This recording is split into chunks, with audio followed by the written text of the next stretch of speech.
Oh, there she is. Okay, now I gotta figure out how to do this.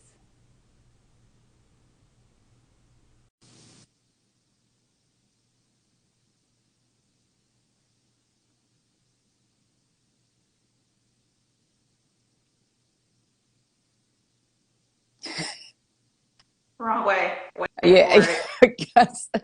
I said I don't see. There you are. Hey. Well, hey there. Sorry, I had to download the app. Oh, you didn't have the app? I didn't. I have no comment. None. Was it a new I do. phone? No, I just Okay, don't have it in an attempt to regulate the amount of time I'm spending on social media. that makes sense. That makes sense. That So, makes yeah. sense. How are you? I am well. How are you? I'm good. Do I need to put in my headphones or are you good? I recommend putting in your headphones.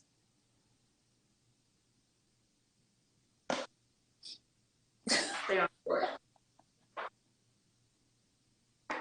All right, let's do this.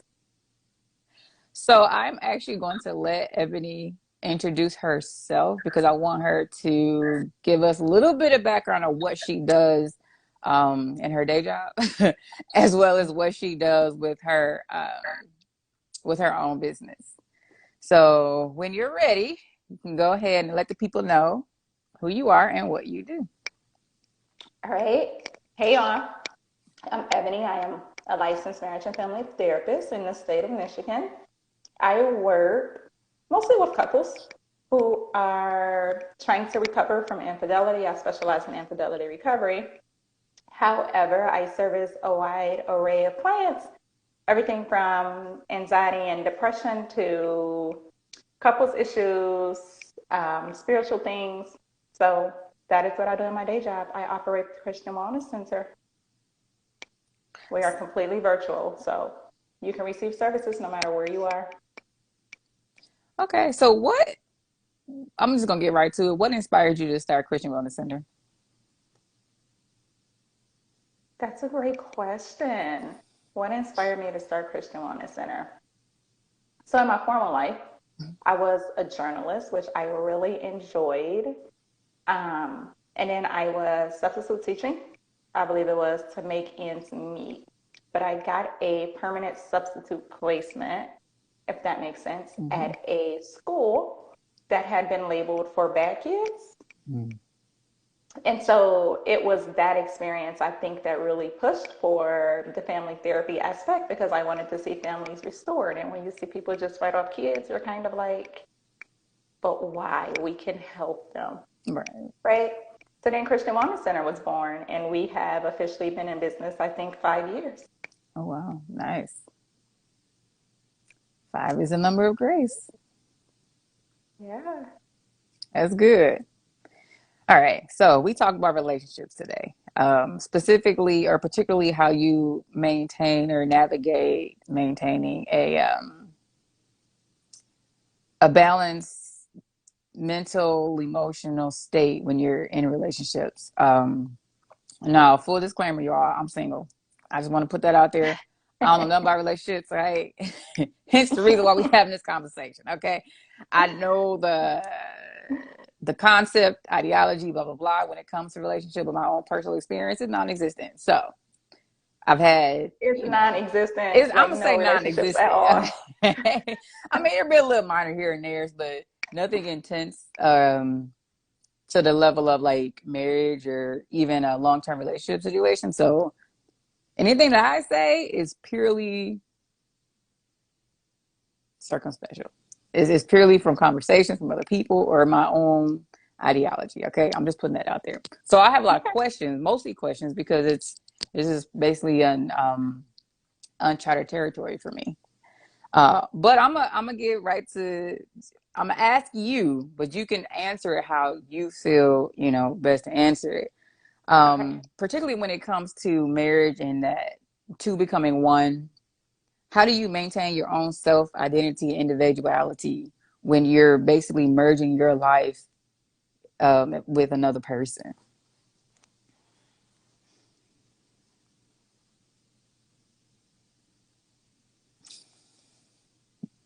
thinking about it.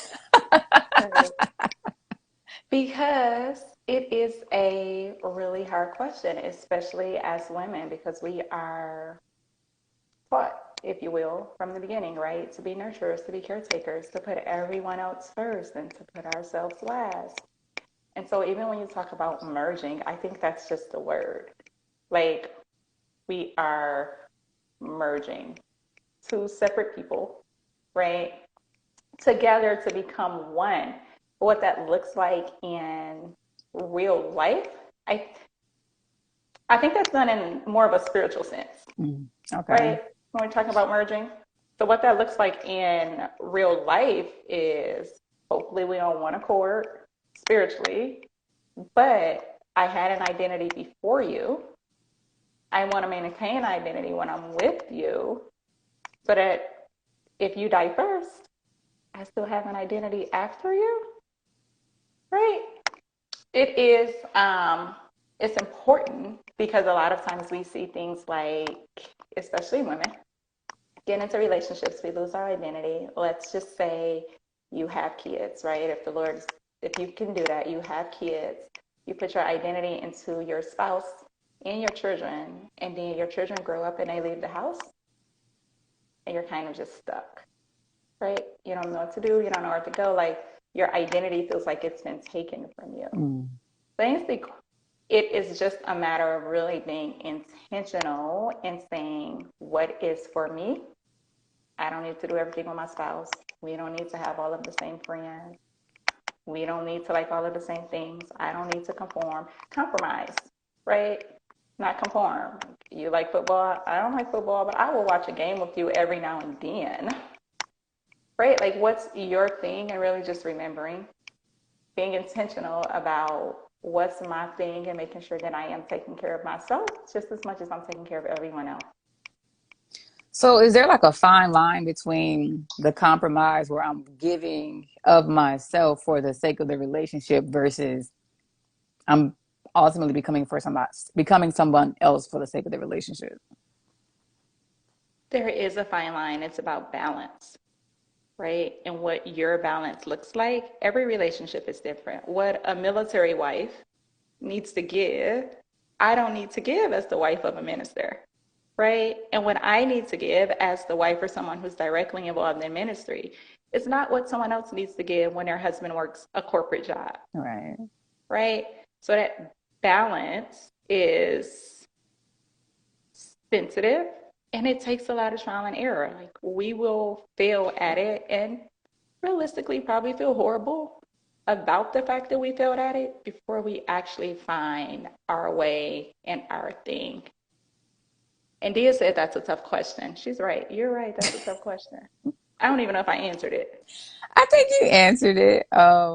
I think you answered it. It has a lot to do with balance. And it's so interesting. Like this is kind of one of those questions I wish we had some guys to kind of come in and chime in on because I'm used to hearing the woman's perspective a lot when it comes to the compromise, especially. Um, and that's what I see a lot. You know what I mean? Like I see the woman's experience a lot more than I see the man's experience. And I'm not saying they don't go through it, because I've seen that as well. But most times than not, I see the woman's process, their transition, so to speak, as they adapt to this basically new way of living, you know? Mm-hmm. So it's kind of like, you know, in that same vein, like how do you, especially if, and I know like I use Barack and Michelle Obama as an example now, simply because I watched her documentary when her book came out, and she talked about how she just kind of, I don't want to say lost, I don't think she used the term lost sight of her own vision and goals, but she put more effort and energy into the family and into her husband's pursuit of his vision, to the point that it wasn't until much later that she decided to dive back into herself, and that's Mm-hmm. basically how becoming was birthed. But like, hmm, I mean, I know it matters based on who you're with, right? But But how it's the balance, right? Even in yeah, that like how do example, you if balance that in a way that you choose to continue to pursue you while you're pursuing us? You know what I mean? So the concept in itself is not difficult. The actual behavior activation part of it is what becomes hard. The concept isn't difficult, right? Hear me. Make a choice to choose you. That's it. That is a mindset that is as simple as it gets. Just like you made a choice about what you were going to have for dinner today, you make the choice to choose you. The part of that becomes complicated is the actual behavior part, like actually doing it. Because again, most women have been taught from the beginning to nurture other people, care about other people, put yourself last. Like it's what we're supposed to do. Okay, to an extent, it may be, I don't know, depending on what you believe, Mm-hmm. right? But even using the example of my forever first lady and Mm-hmm. my forever president, if you read the book, then there's a part in the book where Michelle is like, we have to go to therapy. And I got to the point where I was serving dinner at 6 o'clock, whether or not Barack was there, right? Because because just like he was making a choice to stop at the gym and play basketball when he was done with work, right? For him, right? Like Mm-hmm. he was making choices for him. They benefited him. She made the choice eventually, right? Through therapy to say, you know what, dinner happens at 6 o'clock. Like, if you're here, you eat with us. If you're not, I'll leave you a plate in the microwave, right? That's not harsh. That just is what it is. It is a largely a boundary issue, Mm. I think, on our part, right? And then literally acting out what it is that you want.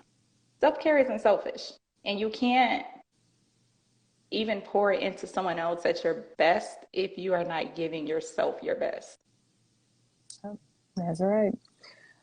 Dia said she said, you won't know right away. It'll take figuring it out as you go. Yeah, I get Yeah. that because you have to adjust to the nature of the personalities that's in the relationship. So here's a question for you. How do you handle things in a relationship when they become less than ideal? You mean other than therapy? Well, I mean, you can say in therapy. Therapy is at the top of the list, right? Like everybody go to therapy. No, how do you handle things in a relationship when they're less than ideal? First, relationships fluctuate. We watch these Hallmark movies, right? And think everything is going to be perfect all the time. And that's not what they're like. They fluctuate. And so you expect, I think, if, if, when we get married, right? Let's just say we're talking marriages here. If you get a good premarital counselor, then they're going to tell you the truth, right? That you're about to say for better or worse. And you say for better or worse, not because it sounds pretty, but because eventually, for worse, will show up. And you darn sure better know how to deal with it, right? Like Mhm. you better struggle through it because it's coming. It's not it's not just in the vows because it sounds good.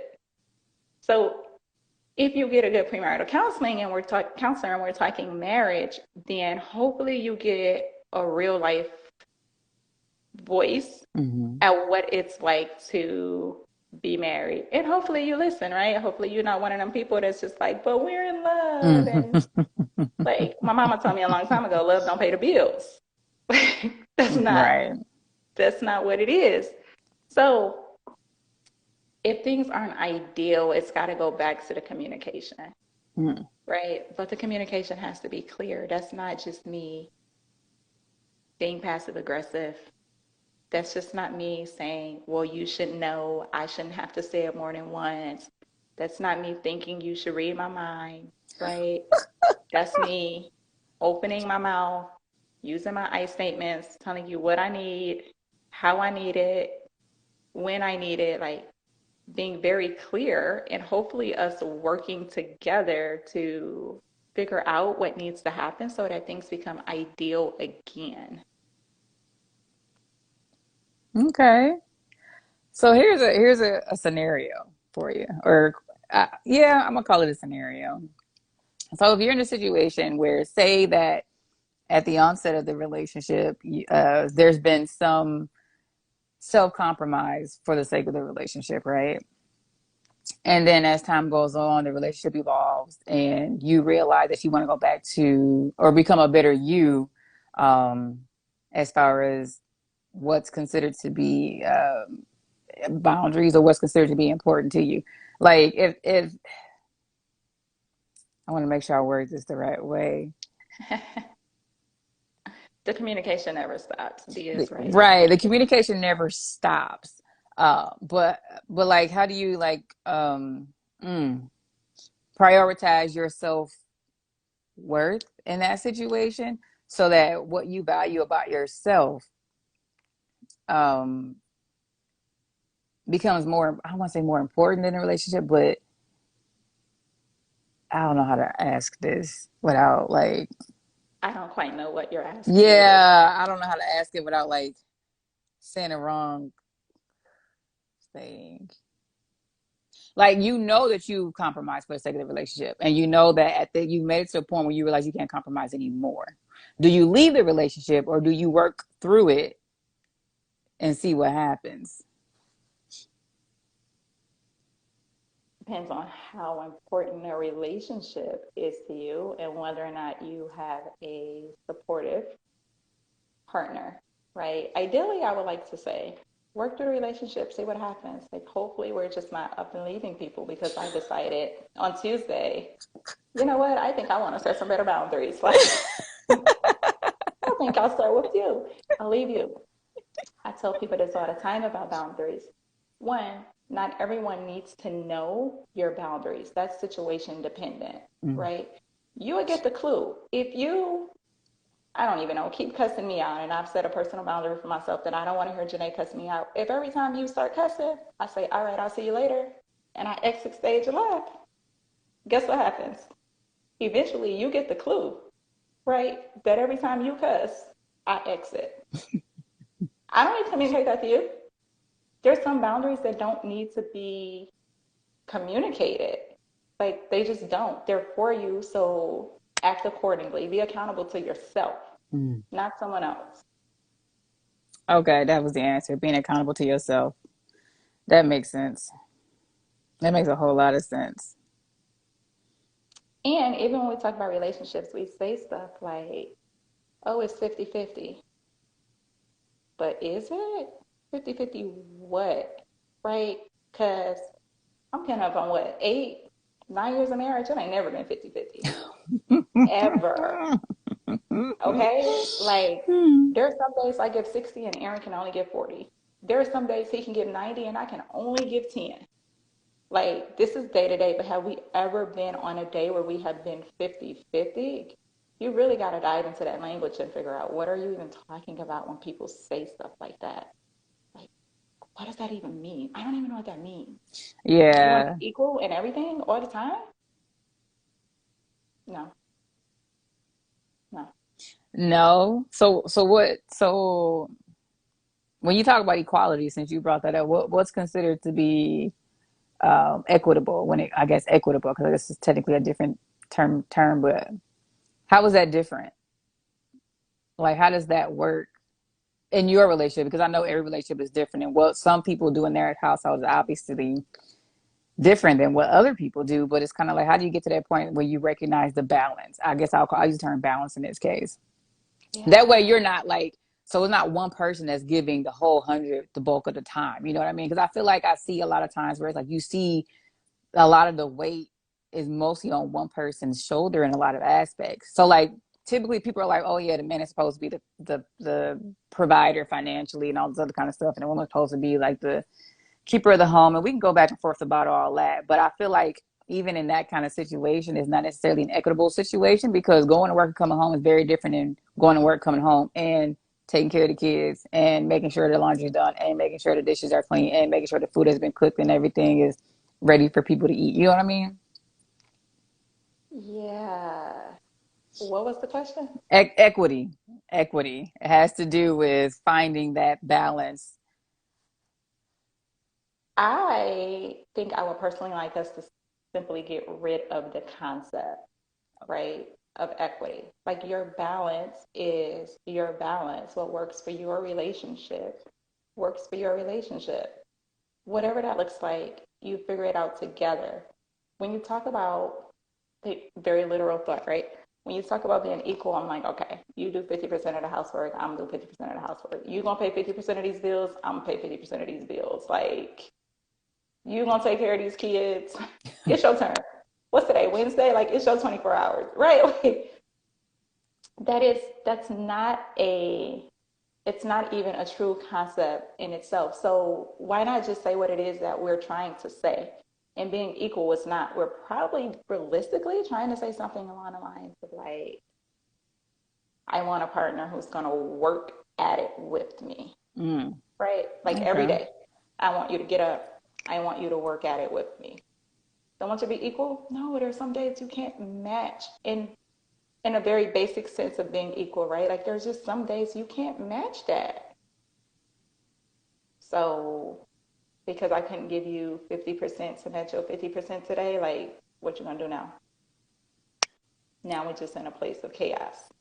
That's a good point. That's a good point.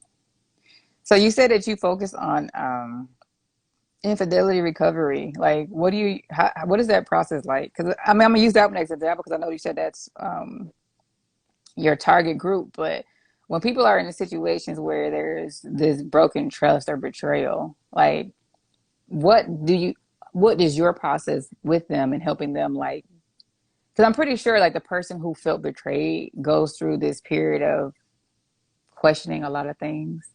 You know what I Sure. mean? And I know that self may have a lot to do with that as far as questioning their self, their own identity in that case. How do you usually guide them through that experience to help them recognize that it's there, they can be a complete whole being and move forward even with this other individual if they choose to or if they choose not to? Right. That's kind of the thing, right? Here we are again. It's about choice.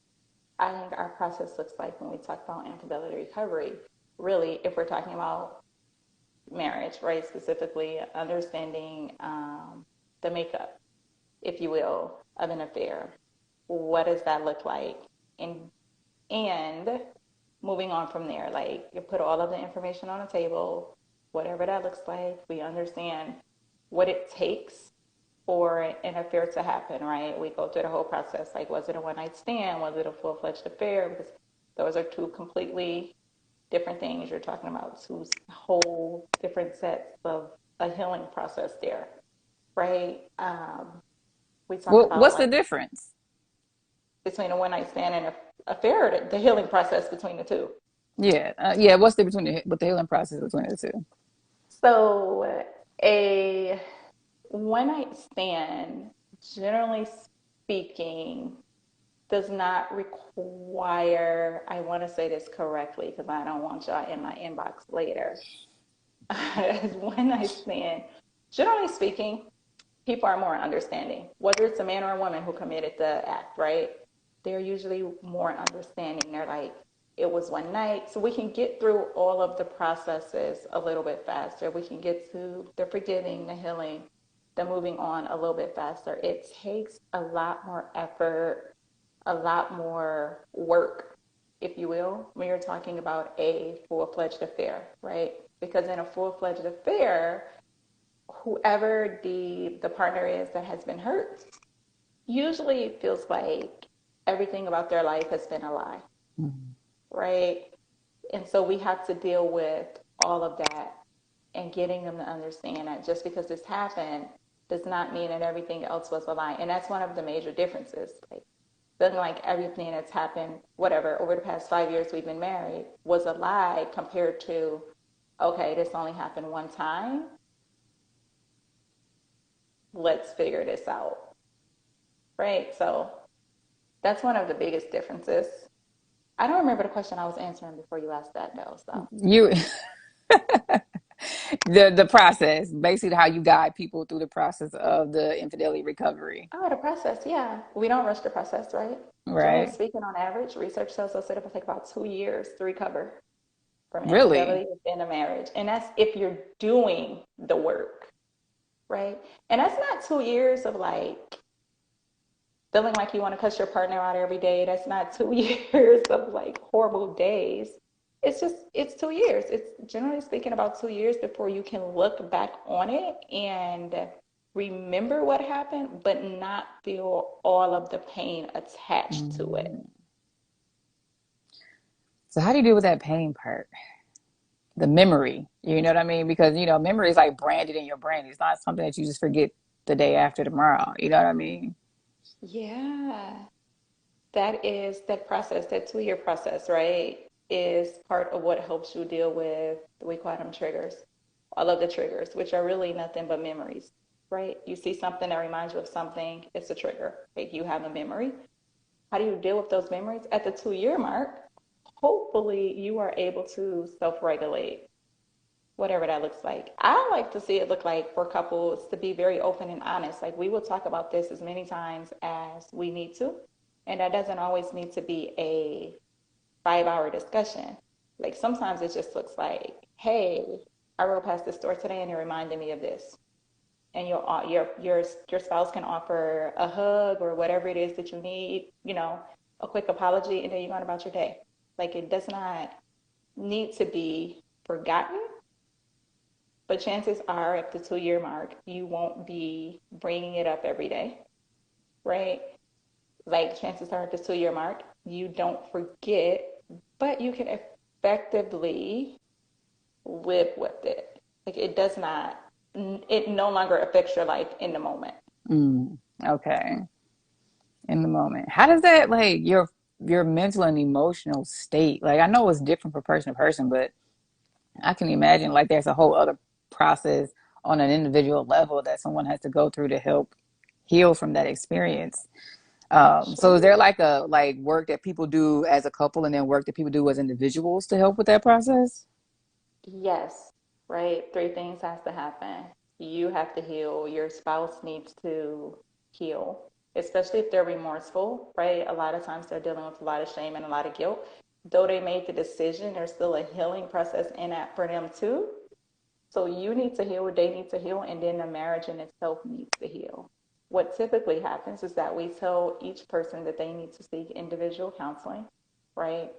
And they need to do marriage counseling. The hope or the goal, if you will, is that the two of you will grow individually. You'll figure out your own stuff, take responsibility for your own stuff, and the marriage will see a positive consequence, or the relationship will see a positive consequence. Okay. I mean, the way you answer it make everything sound so simple. It's like, oh yeah, you could just do It's this. not. It is not. I mean, so how do you know when, and I understand you because I know you're going to say this, that it's case by case, but as it comes to like me as an individual or the person as as an individual being, when is a breaking point when it's like knowing when to stay for the betterment of the relationship or when to just walk away? And I'm not talking about specifically with infidelity, but just in general when it comes to Yeah, just relationships and just our sanity as people or whatever. that's a good question. That's a really hard question. How do you know when to stay and when to go? I like to think that you decide to go when you can honestly say you have tried things a certain way, right? And you are not getting the response or any response, right? Like you're just not getting the response, the feedback, the understanding that you need from your partner. Y'all hear my kids in the background? They don't care I'm in here working. They don't care. Okay. Um, you when you're not getting that response, like you're trying so hard, you're honestly trying. Not that, well, I told you one time, I shouldn't have to tell you again. Like I'm talking real life, putting some effort into it, and you're not getting what you need, then it just may be time to call it quits. But how much time and how many times? Like I know you said one time is not enough and you need to reiterate. I'll say reiterate it to people, but how many times will I have to repeat myself before it's like, okay, you just don't care. You know what I mean? And then how much time am I giving a person to I guess to show that they do care. You know what I mean? Like, oh, 6 months, 5 months, oh, I'll say 10 times. Like what's the Yeah. 77 times 7. No. That's forgiveness. That is not the same thing. I gotta forgive you each time you don't listen. No, the the there isn't there isn't like a timeline, right? You have to be able to self-identify that you need to move on. I'm really trying to think like what does that look like? How do you know? Because I can, I mean,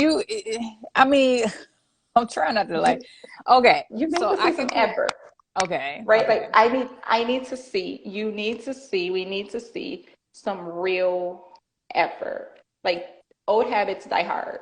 right, right, That's just right, what it is, right? So I can't wake up on Wednesday and be like, well, I told you I don't like the color blue anymore. Why do you keep buying me blue flowers? Like, give me a moment. I've been buying you blue flowers for 5 years, right? right. So you need to see some effort, like some consistent effort. And if it's not there, it may be time to leave. So what if they start doing the consistency with the effort just to get that, well, I'm going to say just get the response, but they start doing that consistent effort. And then after your response to them changes, they go back to how they were. Yeah, Because I I feel think like I can speak on this, like where they try to manipulate the situation. So they do what they know you want them to do so that you don't leave. And that's then true. once they realize that you're staying, they'll go back into the habits that wanted you to leave to begin with. Right. So then, in that case, leave. So the moment they go back to the bad habit, don't even give them a second shot after that. Just go. I mean, you can have a conversation. So here we are again, right? That's why it's you've got to know yourself, right? Like, I would like to say give people a second chance. People deserve second chances and sometimes third ones. That's just what it is. What are we working on? And we're talking about progress, not perfection. I still expect you to get it wrong, right? Like, I just want to see that after you get it wrong, maybe you recognize it and maybe Okay. you try to do something to fix it, right? Or maybe that looks just like you saying, you know what? As I was driving home with these blue flowers, I realized you don't really like blue flowers anymore. My bad, right? So Like, acknowledgement, some form of acknowledgement. yes, yes, some acknowledgement, some effort. Because again, habits, patterns, those are hard to come out of. It takes a while. So Dia said we fall back into old habits and patterns. It's not always malicious. And I get that. It's true. But you don't always know people's intentions, I guess. You know what I mean? So it can look to me as if, yes, you're trying right now and you've probably done very well for 2 months. It says it takes, 14 days to break a habit, 21 days to form a new one. I'm just 21, saying, but like, I if don't I'm think that putting it has from anything that to do with level at emotional. 21 days, you said what?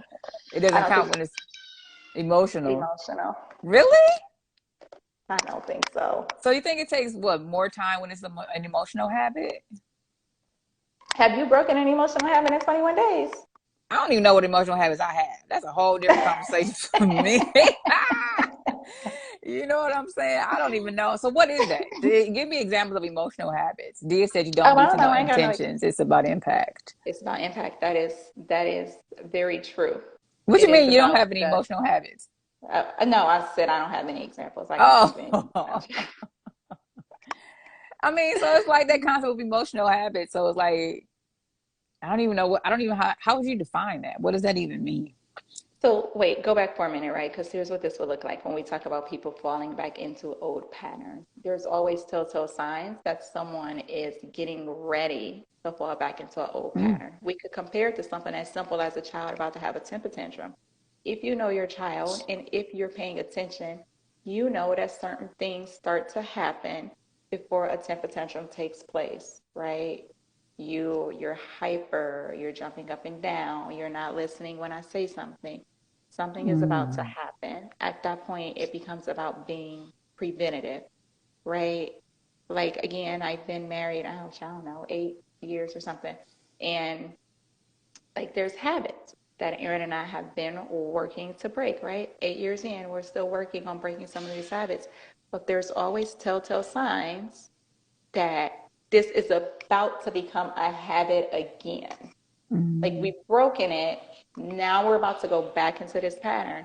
There's always telltale signs. And so then you think about your job as becoming preventative, right?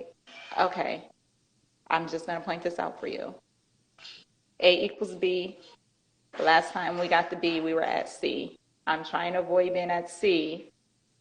I'm just bringing this to your attention because it's what I've noticed over the past 2 months, mm, right?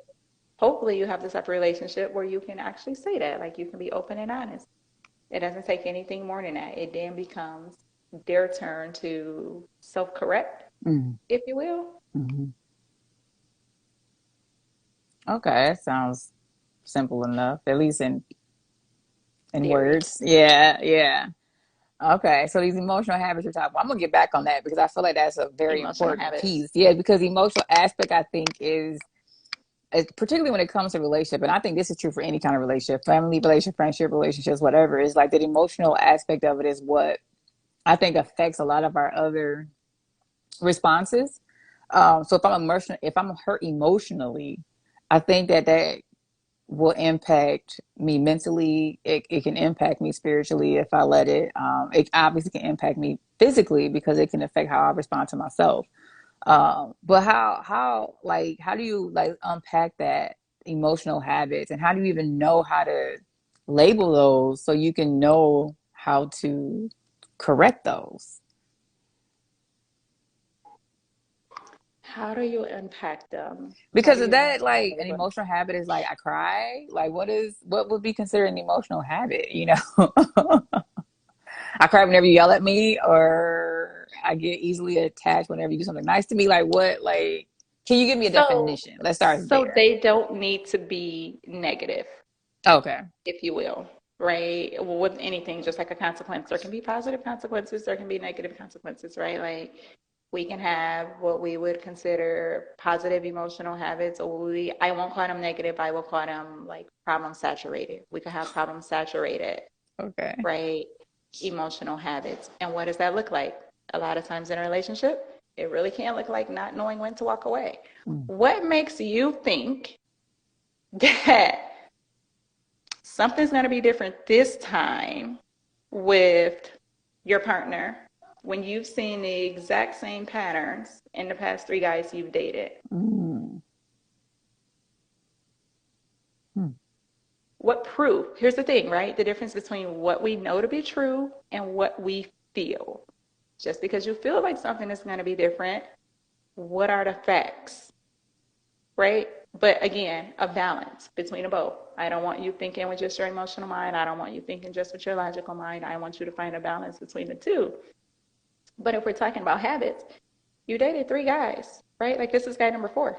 You dated 3 guys that have the exact same habits, the exact same behaviors, did the exact same things. And now here you are on guy number 4, hoping something's going to be different. It's time to take a look at your emotional habits, right? What's keeping you connected to something that's problem saturated? Mm. So that's a self thing, huh? That's a self thing. Most of it is a self thing, right? That's how we started this conversation. How do I take care of myself? And now we're back here, back at self. Mm. All right, that was actually a pretty good response. I thought you were gonna say something different so I could ask another kind of question, but you changed. Okay. Dia said pass the collection plate. That was a big bar, Ebony. Thank you, thank you, thank you. Cash at me. No, just fine. But that is a good point though when it comes to just like so I'll tell Dee this because this was a good one that she said to me that we were talking some time ago and she stated how it's a thing about knowing who you want to be in a relationship. And so where is this dynamic where we reconcile who we want to be in a relationship versus who we've become in a relationship? which may or may not even be connected to who we were before we even got into a relationship. You know what I mean? Because I feel like what you said is true about the fantasy we have of when it comes to relationships, what Mm-hmm. Disney or, fairy tales have shown us versus what's real as far as the work. So we may have our own understanding of how we think relationships work. And by that understanding, we have this definition of who we want to be. And then we get into it and realize it's not what we had hoped. It's not who we are. It's not who we want to be. It's not who we want to be. And so then there's like, that's a whole other mental, emotional, spiritual, physical process that we have to go through and say, yo, okay, I got to do some reflecting and say, yo, this is not what I envisioned. How do I fix this? How do I fix me? Because I can only control me. That's true. You can only control what you can control. And at any given time, that's going to be you. I don't know that there is a sure way on fixing it, right? Here's that word again, other than really being intentional about what it is that you want, what it is that you desire. Dia said therapy, and therapy, that's at the top of the list. You might as well put a scrolling bar to say get therapy across this live, okay? Just pin it up Um, there. so figuring out who you want to be requires you to take a look at who you are, but even more importantly, like who told you to be this person? What image are you trying to live up to and who painted it? Right? Because like it wasn't me. The other day, my child, who's 7, said, I don't know, she's saying, I'm beautiful. She's saying, I'm beautiful. Everyone knows I'm beautiful. Everyone just thinks I'm so pretty. I'm really pretty. And her dad said, didn't we talk about being humble? And I was like, no, right? Like right then and there. And I'm not like big on correcting him. We're not big on correcting each other in front of the kids. Don't do that. She minding her own business, talking to her own self in the mirror right now. Ain't nobody ask you to interrupt her, telling herself that she's gorgeous.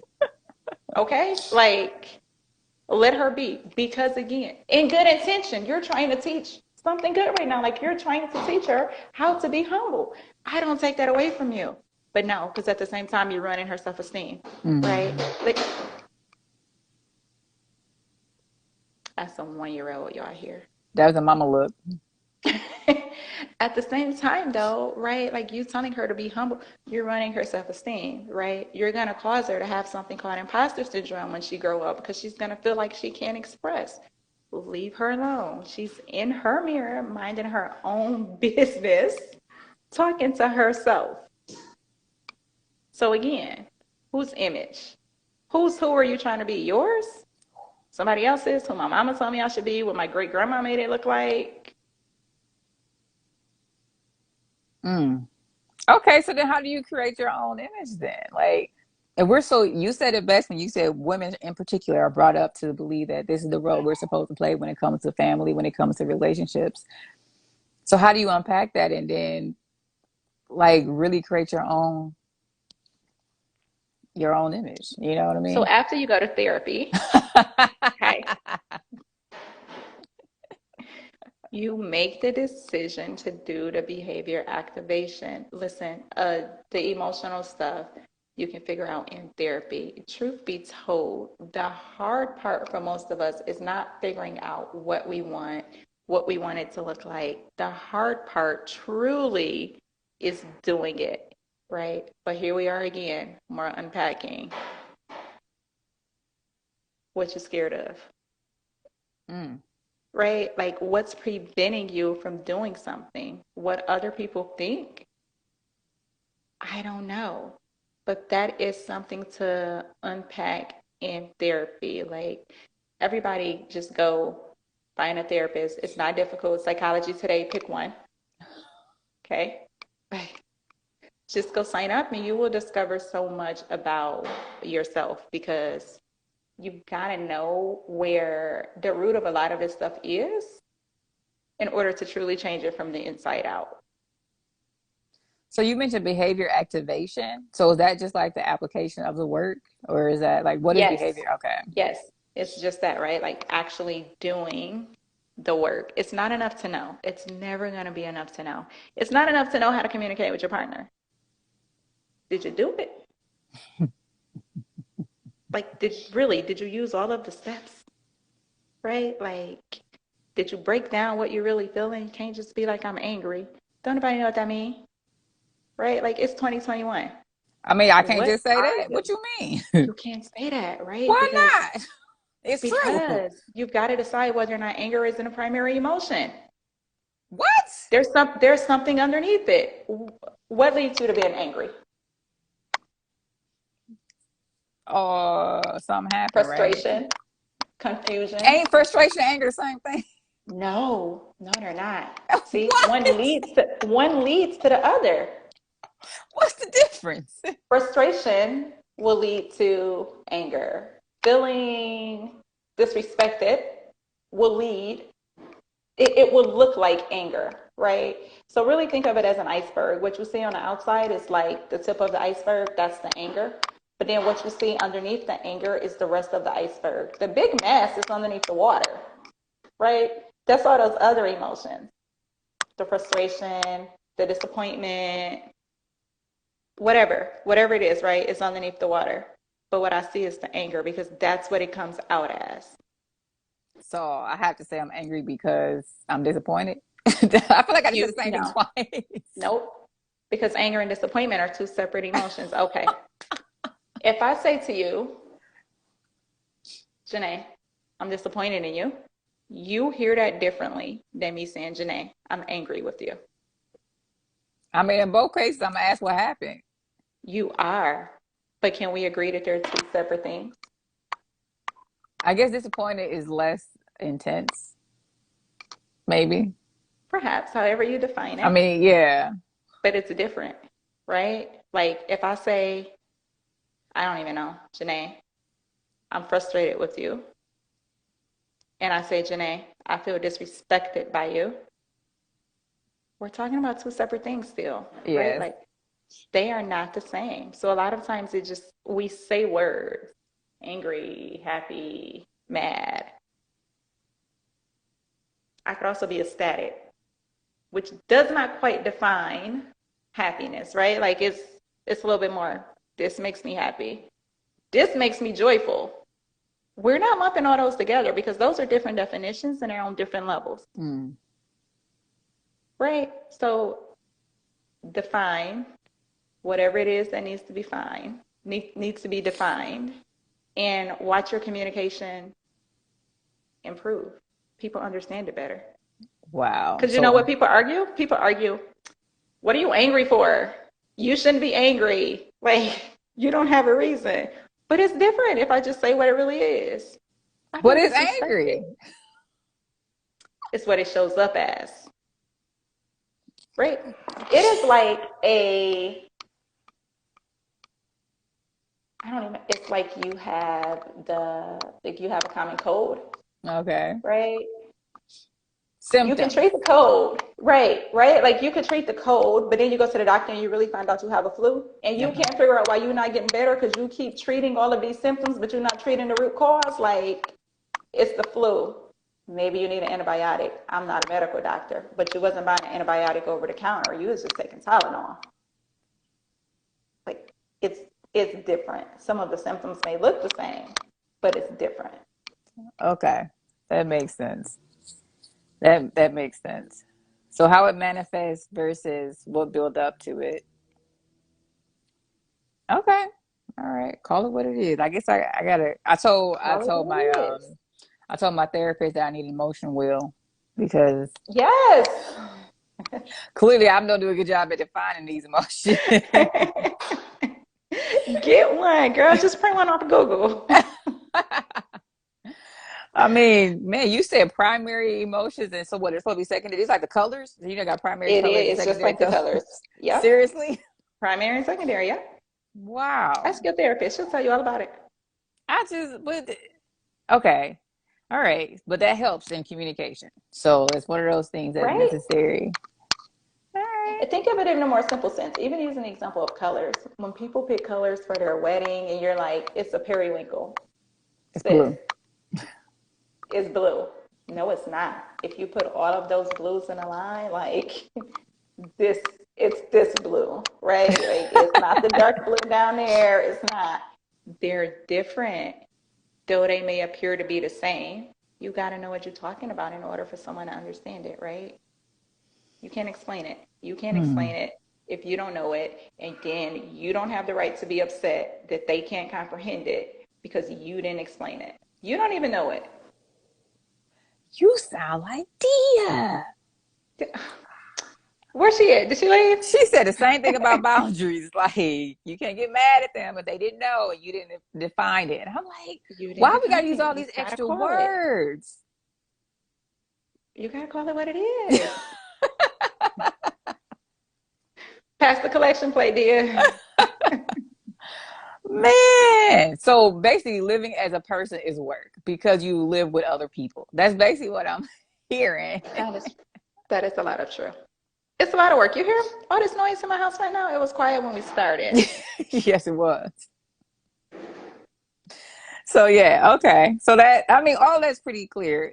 It's really about for oneself, right? Being able to It's about define who self. you are as an individual first, and then being able to explicitly communicate to people. And what I mean like clearly state Mm-hmm. um, your needs, wants, how you feel when it comes to another person. Just the thought of that just sounded like a lot of work. It did. It Does just it sounded like really a lot. sound that complicated? It yeah, not complicated, just a lot of effort.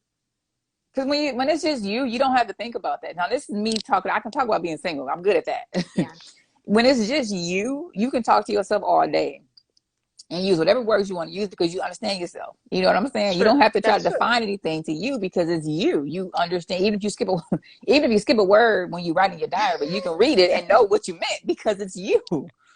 But when it comes to talking to somebody else, you can think that you spoke as clearly as possible because you understand everything that's going on in your mind. And that person come back and say, I completely missed, or I only got this part of it because whatever you No said, clue you what you're completely different talking about. words. Yes. So yes, that Well, sounds here's like a the lot of question work. for you. What's kept you single for so long, though? What? This We is want to not know. supposed to be about me. We just need to know. I mean, you have to ask God, honey, because I don't know. Okay. I mean, Are you scared, though? Are you scared of relationships? you know what? You sound like my therapist. What is up with you? She asked me that question. I'm going to put it out there. It's supposed to be confidential, but it's my business, so I can say it. She asked me if I was afraid of close relationships and intimacy. I don't remember my answer, but I gave her an answer. That is a yes or no question. It is a yes or no question, but I don't remember what I told her. It wasn't yes or no. You Because explained. I started talking. I started trying to have a whole little deep moment, I guess. So I honestly don't remember. I think I told her no or maybe. I may have said maybe. Dia said all these questions you ask when you're preparing for the worst. No, it's not that I'm trying to unpack because I recognize that it is a process when it comes to being considerate of another person. I understand how easy it is to be single, and with that, it's easy to be selfish. But my True. mind, when I think about relationships, I immediately think that you have to be selfless, which is why I ask all these questions because that's a whole adjustment or transition process that I know that I would, or even people in general would have to go through when they consider like, oh yeah, I want to be in a serious relationship with somebody.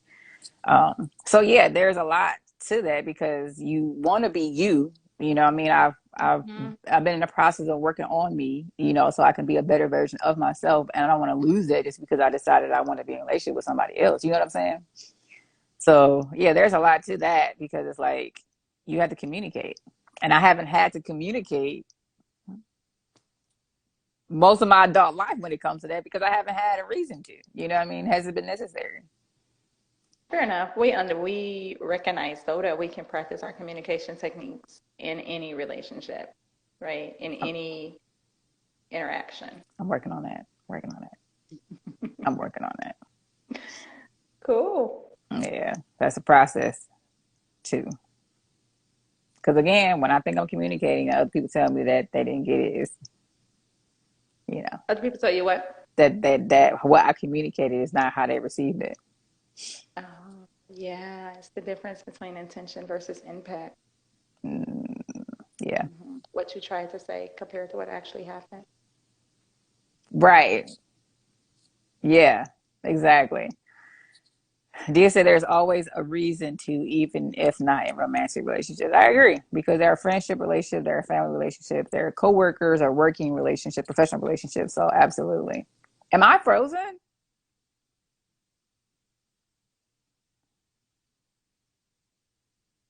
Come back.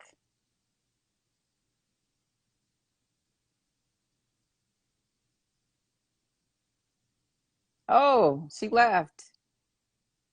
Uh-oh. We lost her. Well, if she comes back, hey y'all. Who we got on here? Millie, Dia, JP. I appreciate y'all coming in, joining us for this hour. We're talking about self and relationships. It's a lot of self work when it comes to relationships, which makes sense, but it's not what I expected. Um, I don't know if Emmy's going to make it back or not. Uh, Anybody have any questions, comments, concerns when it comes to? Yes, I am saving this, Mildred. Um, Anybody have any questions, comments when they consider like the whole relationships and this whole concept of merging two souls into one, so to speak? I lost my guest. I don't know if she's going to make it back or not. We are down to the bottom of the hour, though. Um, yeah, hopefully she comes back. If she would tell me about myself, I'm gonna give y'all a recap of what I heard in this. If you're considering a relationship, make sure you take care of yourself first. Know how to communicate. Can clearly express your boundaries and your emotions and whatever your needs are, as well as your wants, right? So that when you enter it, you can communicate that well. Work on habits, especially emotional habits, because those can take way more time to dismantle and correct.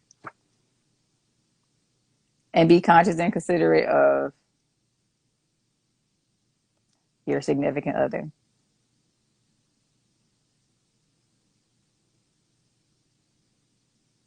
I appreciate that. Mildred said this stuff hit hard. Yes. Dia said what Millie said is hard. There ain't no avoiding it. I agree. JP, LOL, it is a lot of work. Merging your souls into one. I can't type fast enough. I don't know. I can't type fast at all on this thing, especially on my phone. It's like the keys get stuck. But yeah, that is that. That is that. That is interesting enough. So I can say this because we talking now. So I don't know if Ebby's gonna make it back. But y'all, I'm in therapy. I finally got a therapist, and so far so good. But we were talking about my choice to isolate because when I was going through my, period of depression, I did, I was alone a lot, intentionally. And I had to force myself to like be around other people. And so like now as I'm, beyond it, um, I still have to force myself to be around other people.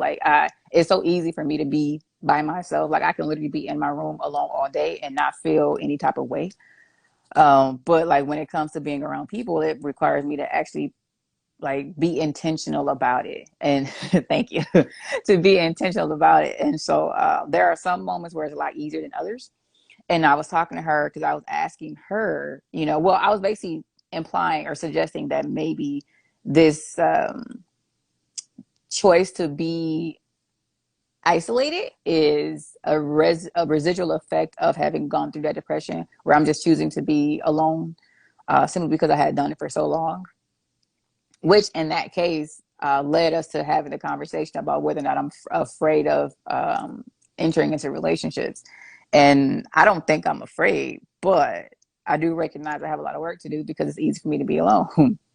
So, but anyway, I know this is not what we asked for, but this is what we're talking about right now. So I think Ebony might be gone. But thank y'all for showing up. If y'all have any questions, come on, y'all can talk to me. I should just invite somebody on here. Who here?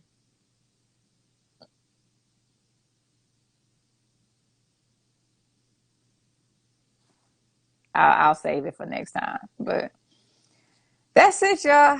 I think we lost her for good. I hope there were some good nuggets that people got out of what she said because I feel like every time I do this, I go home with homework. So I'll be working on my communication skills. But in the meantime, between time, y'all, stay blessed. I'm glad y'all showed up. And I'll see y'all on the next live.